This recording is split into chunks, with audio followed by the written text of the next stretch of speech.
Welcome to Access Sportsnet Lakers, brought to you by your Toyota dealers. We make it easy. Chris McGee alongside the Hall of Famer Big Game James Worthy, Mike Bresnahan. We have Mike Trudell handling the post-game duties.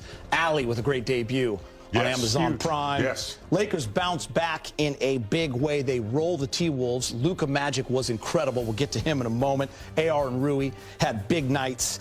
Lakers had a great third quarter. Plus 12. They made free throws. They shot 62% until the final 3 minutes when they took everyone out, 41% from three. And James, I asked you before the game what you wanted to see tonight as compared to game one. You got that and a lot more. Yeah, what I really want to see right now is... Yeah, I was hoping that was coming. Oh, man, that was the first worthy clap of the year. Send them in. I need to see some new worthy claps.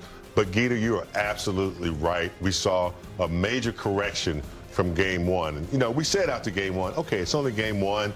Get that out of the way. Let's see if they can recover. And they did. They came with a sense of urgency almost. Minnesota was extremely hot in the first quarter. They hit a lot of threes. The Lakers hung in there. They got other people involved. LUKA, obviously, able to carry them in the first half. But I also thought they had the energy they needed from their center in Ayton, who had a +9 in the plus-minus category. That's what you want to see. He had the energy. He rebounded. I think he had about 15 points as well. But the energy really changed when Marcus Smart came in the game. It's amazing how contagious energy is. He dove on the floor a couple times. Then Vanderbilt came in with his presence. And but I thought the key tonight was, and I talk about him all the time, was Rui. He only got a couple rebounds, but you know his activity offensively being a threat. I just thought that the third quarter, Gita, you said they corrected that from the first game. They came out focused, and their defense in the second half was very, very good. They didn't allow them to get easy buckets. They didn't allow offensive rebounds, as we thought Minnesota would present that type of threat. I was pretty impressed with the connectedness of the team in the second half. Brez, hold your thoughts. A happy big game is good for the post-game show. DeAndre Ayton with Mike Trudell. Roll those shoulders. All right, DeAndre Ayton, you get your first victory as a Laker, and Minnesota took the lead early. You guys really had to use a lot of force to get back into it. What did it take tonight? Just trusting LUKA, trusting the coaches, following the task at hand. Mainly coming in tonight, we wanted to just protect the paint, not give them easy ones. And you know, they made some tough shots, but we was making our shots as well, and we tried to get back on defense. It was killing us early in the transition, you know, getting the ball out early and getting down the floor. So we started to pick up on that end. You know, just made some adjustments quickly, and you know, it was like a playoff game almost. You know, the amount of adjustments we did on the defensive end, you know, just to get back in the game. DeAndre, you had a couple of big dunks inside the second half. Things seemed to open up with LUKA and Austin scoring on the perimeter. What did you see from your guards tonight? Man, they were on fire. You know, I just truly appreciate their craft. You know, just how crafty they are by themselves as well. But, you know, just getting that guy off him a little bit, you know, opens up the floor for everybody, and me rolling to the rim. So, you know, it's almost like picking your poison, and, you know, them dudes went off. DeAndre, what adjustment did you guys make at halftime defensively? It looked like you made an impact there. Yeah, just mainly sticking to our rules and principles, you know, really trying to show Anthony Edwards, you know, a full team guarding him, a full 5, and really just not making him get to our rim. You know, we'll settle for fadeaway jump shots and, you know, little outside paint shots, and, you know, we live with a contested 3. But other than that, I feel like we all did a good job locking up the elbows and boxes, just really showing them a huge presence.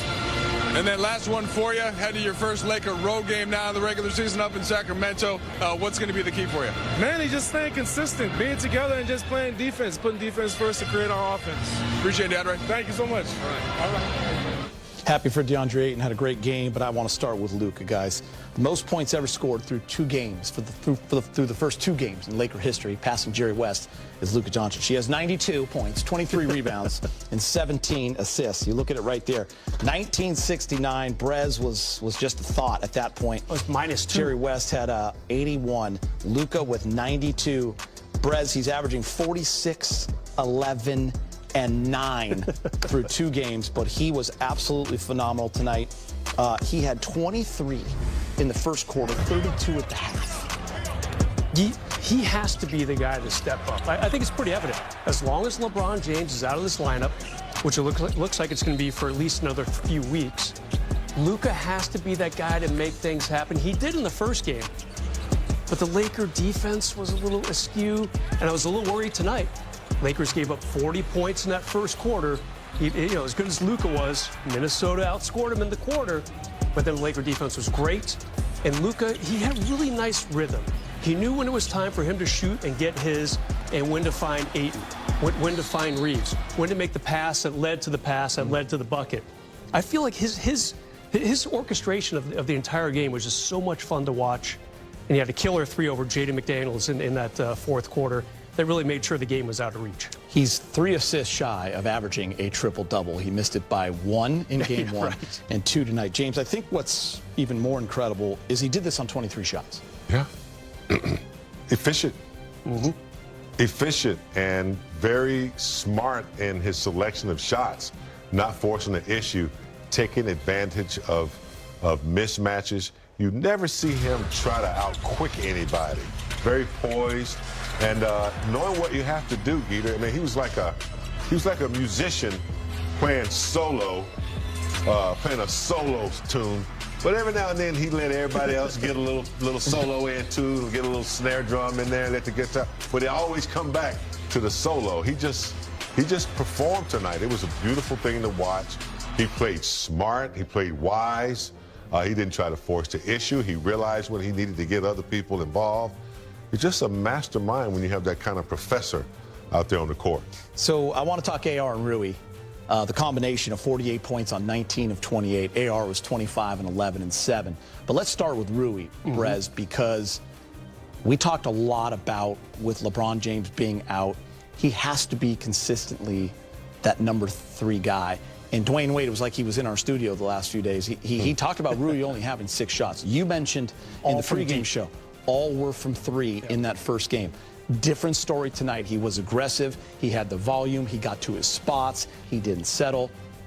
That's what we want from Rui. He was phenomenal tonight. Yeah, to continue James' metaphor, I think Rui was playing the saxophone out there tonight. Whenever, nicely, too. Whenever LUKA was finding him. Rui, inside the arc tonight, so we're talking 2-point shots, 8 for 9. How about that, after going 0 for 0 on 2-point shots the other night? And James, I thought he confused me. He confounded me a little bit the other night in the season opener. Yeah, 3 for 6 from 3-point range. You'll take that any night, no matter who you are. That's nice.